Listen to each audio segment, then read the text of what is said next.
네, 서울시 교육청이 국제중학교인 대원중학교 그리고 영훈중학교를 일반 중학교로 전환하기로 결정했습니다.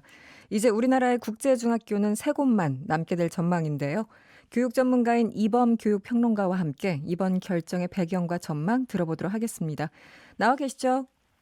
예, 안녕하세요. 네, 안녕하세요. 서울시 교육청이 오늘 두 곳의 국제중학교를 일반 중학교로 전환하겠다라고 표현을 했는데요. 이게 국제중학교 폐지가 아니라 전환인 거잖아요. 그러면은 어떻게 달라지는 건가요? 사실 자사고의 경우도 그랬습니다만 좀 비판적인 입장에 있는 분들은 폐지라고 음. 이렇게 주장하시는 경우들이 많고, 네. 근데 이제 공식적인 이제 행정 당국의 입장에서는 이건 전환이다 이렇게 네네. 얘기하는 거죠. 네. 원래 이번에 이제 어, 재지정 심사에서 탈락한 영흥국제중하고 대원국제중은 원래 일반 중학교였습니다. 네. 그런데 이제 2008년에 국제중으로 지정이 되면서 이제 일반 중에서 국제중으로 전환이 되었었던 것이고요. 아. 어, 이번에 이제 그 재지정 심사에서 탈락한 것이 확정된다면 그러면 이제 다시 일반중으로 전환되는 거죠. 그렇게 음. 되면 음. 이미 국제중 체제로 재학하고 있는 학생들은 네. 이를테면 2, 3학년은 국제중인데 1학년은 일반고 신입생이 들어오고 일반중 음. 신입생이 들어오고 네. 또 그다음에는 이제 중3 학생은 국제중인데 1, 2학년은 일반중 학생으로 채워지는 음. 이런 2년간의 과도기를 겪게 됩니다. 이런 네. 과정을 통해서 일반중으로 전환이 되는 것이죠. 네. 지금 서울에 두 곳이 있지만 이 경기, 부산, 경남에도 국제중학교가 있습니다. 이게 서울시 차원에서 일단 서울시 교육청 차원에서 이 두 곳에 대해서 이 재지정 취소 판단을 먼저 한 거라서 다른 지역과 좀 형평성에 문제가 있는 거 아니냐 이렇게 지적하시는 분도 있는데요. 어떻게 봐야 됩니까? 이건 지난해 자사고 재지정 심사 때도 똑같이 제기됐던 문제인데요. 네네. 이게 사실 재지정 심사 권한 자체가 교육감에게 있습니다. 네. 이게 이제 교육부 장관이 그냥 심사해서 어떻게 할 수 있는 것이라면 일률적으로 똑같은 기준으로 음. 심지어는 모두 폐지하거나 뭐 등등의 이제 행위가 가능하겠지만 네. 이게 모두 이제 그 교육감의 고유 권한으로 되어 있기 때문에 결국 지역마다 재지정 심사를 해서 인가를 하거나 아니면 재지정 취소를 하거나 네. 뭐 이렇게 되는 수밖에 없는 것이죠. 네네. 그러니까 뭐 형식이나 절차 면에서는 문제가 없는 거다. 그리고 인제 그 지역별로 차이가 있을 수밖에 없다. 이런 의미군요. 그렇습니다. 그러면 네. 지금 이제 경기, 부산, 경남 세 곳의 국제중이 남는데 네. 이 국제중을 그런데 각각 경기, 부산, 경남교육청에서 취소시킬 수 있을 것이냐 이건 이제 음. 별개의 문제인 거죠. 그러네요. 네. 특히 부산의 경우에는 이 국제중이 공립입니다. 그 아.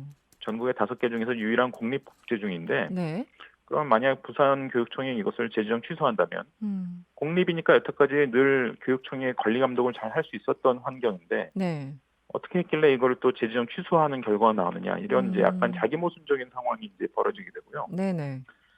경남의 선인국제중하고 경기도에 있는 청심국제중은 일반중으로 전환했을 때 상당히 심각한 문제가 생깁니다. 왜냐하면 네. 이 학교들이 굉장히 외딴 곳에 있습니다. 어. 그래서 주변에 학생이 별로 없어요. 그러니까 일반중으로 전환하면 도대체 이 학교를 어떻게 운영하란 말이냐라고 하는 또 다른 문제에 부딪히게 됩니다. 네네. 그래서 서울에 있는 국제중 두 곳은 원래 일반중이었고 이 절차를 통해서 일반중으로 전환되는 것이 뭐 비교적 뭐 원활하게 진행될 수 있겠지만 네네. 나머지 세 곳의 국제중은 사실 전환 자체가 그렇게 또 만만한 문제가 아닌 상황입니다. 아 전혀 다른 환경 속에 처해 있군요. 예. 알겠습니다. 이 서울시교육청이 국제중학교를 일반 중학교로 전환한 이유에 대해서 인제 고교 사활화 해소를 위해서 그 자사고 외고 국제고를 폐지하기로 한 것과 같은 맥락으로 이 풀이를 하시는 분들 있는데 어떻게 동의하십니까? 물론 그렇죠. 네네. 진보 교육감들이 이제 좀 흔히 특권 학교라고 불리는 물론 이 네네. 용어에 대해서는 이제 논란이 있습니다만 그런 학교들을 이제 폐지하는 것에 대해서 목소리를 함께 내왔던 것이 사실이고요. 음. 조영 교육감도 이제 이런 서울 시내에 있는 두 곳의 국제중을 일반중으로 전환시킬 의지를 여러 차례 밝힌 바가 있습니다. 네. 그런데 이 자사고 외국 국제고의 경우하고 국제중의 경우는 일반인의 정서도 조금 다른 것 같습니다. 왜냐하면 중학교의 경우는 이게 의무교육 단계거든요. 네. 의무교육 단계에서 그 등록금을 내는 즉 무상이 아닌 경우가 지금 두 가지가 있는데 네. 하나가 이제 사립초등학교고 또 하나가 국제중입니다. 아. 근데 사립초등학교는 이제 워낙 오랫동안 운영이 되어 왔고 그래서 그냥 사람들이 이제 굉장히 익숙해졌고 관행적으로 그냥 인정을 하고 넘어가는 분위기인데 네네. 국제중은 이명박 정부 때 이제 특히 서울시의 경우에는 당시 공정택교육감이 상당히 무리해서 추진해서 인가를 준 것이거든요. 아 네네. 그래서 당시에도 보면 서울 시민 여론조사에 보면은 폐지 여론이 그러니까 인가해서는 안 된다는 여론이 무려 70% 넘게 나오기도 하고 했던 아 것이어서 네네. 상대적으로 지정 취소에 대한 어떤 지정 취소를 찬성하는 그런 여론 비율도 비교적 높게 나타날 것 같습니다. 음. 아까 그 언급을 하셨습니다만 이 경기, 부산, 경남은 각각 뭐 공립학교인 경우 뭐 위치 등등 다 다르다고 하셨는데 환경이 지정 취소로 이어질 가능성은 좀 어렵다고 전망을 하시는 건가요? 평론가님께서는? 그렇죠. 전망을 해 아까 주신다면? 말씀드린 그런 문제들이 있기 때문에 네네. 특히 경기와 경남, 즉 청신국제중과 선인국제중은 그러면 이제 일반중으로 전환했을 때 이 학교를 어떻게 운영할 것이냐. 네. 기숙사를 두고 먼 곳에 있는 학생들이 다 와서 그렇게 교육을 받는 시설로 이제 운영을 해왔는데 음. 그리고 주변 지역은 이제 인구가 희박한 지역이어서 이 네. 학교 정원을 채울 수가 도저히 없는 상황인데 네. 그럼 이건 이제 어떻게 할 것이냐라는 보완책을 만약 지정 취소를 한다면 함께 그 보완책을 내놓아야 되는 상황이기 때문에 네네. 그래서 교육청 입장에서도 상당히 여러 가지 좀 난감한 상황이 초래될 수도 있는 이런 네. 상황인데요.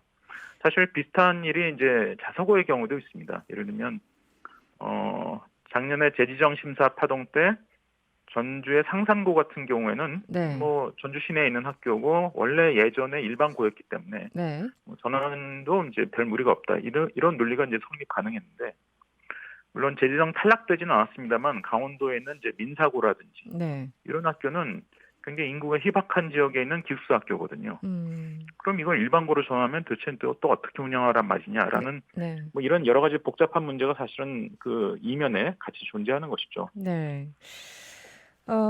이 자사고 때도 마찬가지지만 국제중학교에 대해서 이 찬반 논란이 어찌 됐든 있습니다. 어떤 부분에 더 압도적인지는 모르겠습니다만. 이런 지적을 하시는 분들이 있어요. 이 교육 평등권을 이유로 유학을 가고 싶은데 가지 못하는 학생들한테는 뭔가 좀 긍정적인 역할을 해왔던 것은 아닌가. 이렇게 주장하시는 분도 있는데 이 점은 어떻게 보십니까? 예, 그 사실 국제중을 인가할 때 내놓은 그 명분 중에 하나도 조기 유학 수요를 대체하는 것이었습니다. 네네. 근데 지금은 조금 상황이 달라진 것 같습니다. 네. 지금 조기 유학생이 2000년대 정점을 찍었을 때에 비해서 3분의 1도 안 되는 수준이에요. 그렇군요. 네. 조기 유학생이 그 초중고 시절에 이제 조기 유학 가는 그 학생이 2006년에 네. 정점에 있었는데 그때 10만 명이 넘었습니다. 근데 어. 지금은 3만 명 이하거든요. 네. 그러니까 조기 유학 수요 자체가 굉장히 좀 줄어든 상태고 음. 그래서 저는 사실 국제중을 애초에 조기 유학 수요를 대체하는 것보다는 국제중에 또 하나의 취지가 있었는데 그게 해외에서 오래 체류하다가 한국에 와서 그렇죠. 한국 교육 네네. 시스템이 좀 적응하기 어려워하는 학생들을 돕는다. 네. 이건 상당히 긍정적인 취지거든요, 사실. 네. 그래서 입학자의 다수를 이런 학생들로 채우고 그런 철학으로 운영을 했다면 음. 이런 지정 취소와 같은 이런 극단적인 상황은 좀 미연에 막을 수 있지 않았을까 하는 그런 네네. 안타까움도 있습니다. 네. 말씀하셔서 궁금한데 2006년에 정점을 찍었다. 당시 조기 유학은 10만 명 이상이었고 지금은 한 3만 명대라고 말씀하셨죠? 예. 네. 이렇게 급격하게 줄어든 이유는 뭔가요? 중간에 이제 2008년 금융위기가 있지 않았습니까? 네네. 그때 이제 경제적인 이유로 이제 조기유학 갔던 학생들을 대거 귀국시킨 그런 일이 있었고요. 네. 금융위기가 극복되고 나서부터는 또 어떤 이제 인식이 전반적으로 퍼졌냐면 조기 유학의 가성비가 너무 낮다. 음. 들인 비용은 너무 높은데 네네. 결국 해외에서 또 일자리를 얻는 또 대학도 진학하고 일자리를 얻는 이런 식으로 연결되는 것도 생각보다 쉽지 않고 네. 그래서 국내에서 꾸준히 공부해서 명문대를 이제 목표로 공부해서 그 사회 진출하는 것보다 오히려 가성비가 떨어진다는 인식이 확산이 됐습니다. 그렇군요. 그래서 네. 조기 유학이 상당히 줄어든 것이죠. 네. 알겠습니다. 지금 이 코로나19 때문에 모든 학생들이 고통을 받고 있지만 특히 고3들이 가장 좀 불안할 것 같습니다. 일각에서는 재수생에 비해서 이 고3 학생들이 좀 불리하다 이렇게 걱정하시는 분들 계시거든요. 평론가님은 어떻게 보십니까? 사실 이제 수시는 주로 내신 성적하고 여러 가지 교내 활동을 보는 학종 이런 것으로 선발하지 않습니까? 네네. 내신 성적이야 뭐 우리나라는 상대평가니까 뭐 재수생이건 뭐 지금 고3이건 일정한 비율로 등급을 나눠 받게 돼 있죠. 그러니까 네. 이건 불리한 게 아닌데 음. 고3 학생들이 일단 지금 교내 활동을 할 수가 없습니다. 네. 그러니까 학종 등에 지원할 때 상대적으로 불리해지는 게 아니냐. 음. 이거는 좀 보완할 수 있어요. 이거는 학종이라는 것 자체가 입학사정관이 정성적으로 평가하는 것이기 때문에 네. 정부가 좀 권고안을 줘서 음. 작년 대비 재수생 비율이 좀 너무 높아지지 않게 해라. 뭐 네. 이렇게 할 수 있습니다. 그렇군요. 문제는 수능이죠. 수능이 주로 들어가는 정시의 경우에는 고3 학생들이 개학도 여러 차례 연기되면서 늦어졌고 네. 혼란도 굉장히 많이 겪었기 때문에 네. 수능 준비하는 데서 자기가 불리해졌다라는 재수생 대비 그런 억울함 내지 불공정함 음. 이런 감정을 가진 학생들이 상당히 많은 것 같습니다. 그래서 저도 네. 좀 걱정을 하고 있습니다. 예. 그렇군요. 이은혜 교육부 총리가 7월 중에 대책을 내놓겠다라고 얘기를 했습니다. 이번 평론가 입장에서는 어떤 대책들이 들어가면 좋을지 좀 말씀 좀 해주시죠. 이미 조윤교육감을 포함해서 몇몇 교육계의 중요한 인사들이 수능 연기를 제기한 바 있는데요. 네. 저도 수능을 뭐 한 달 정도 다시 연기하는 음. 이런 좀 적극적인 방안을 좀 고민해 볼 필요가 있지 않나 생각됩니다. 네. 물론 이제 정시 전형 일정이 조금 촉박해지는 문제가 있는데 그것은 음. 내년에 한해서 대학 입학 시기를 뭐 보름 내지 한 달 정도 이제 늦춘다든지 네. 뭐 이런 예외적인 대책을 같이 편성하면 같이 세우면 별 무리 없이 진행할 수 있거든요. 네. 그래서 좀 고3 학생들이 겪는 어떤 그 여러 가지 고충들, 네. 심리적인 어떤 그 문제들 이런 것들을 좀 적극적으로 나누고 해결해주기 위해서 노력하는 그런 태도가 좀 필요하지 않나 이런 생각이 듭니다. 알겠습니다. 오늘 말씀 감사드리고요. 지금까지 이범 교육평론가였습니다. 고맙습니다. 네, 감사합니다.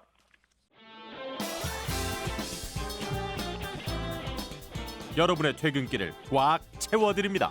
평일 저녁 6시 5분 이승원의 세계는 그리고 우리는